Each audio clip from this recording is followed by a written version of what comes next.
Sí.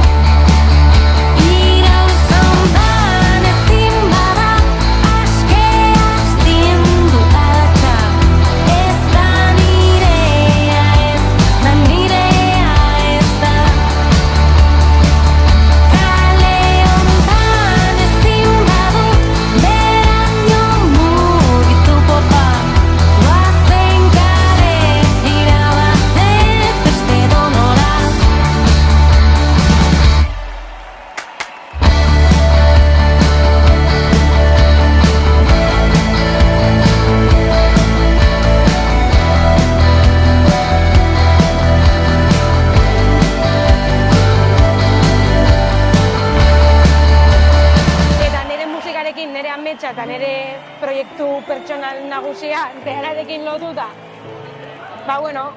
Lehiaketa hau irabazi izana kristona da.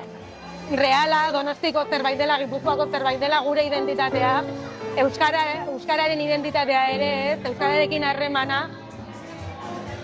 Nik 10-12 urterekin ez nuen imaginatuko. Niretzako musika beti pasioa izan den zerbait da.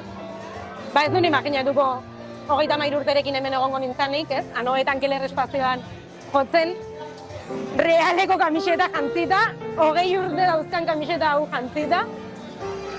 Eta, oso hunkigarria bi gauza hauek elkartuta ikustea.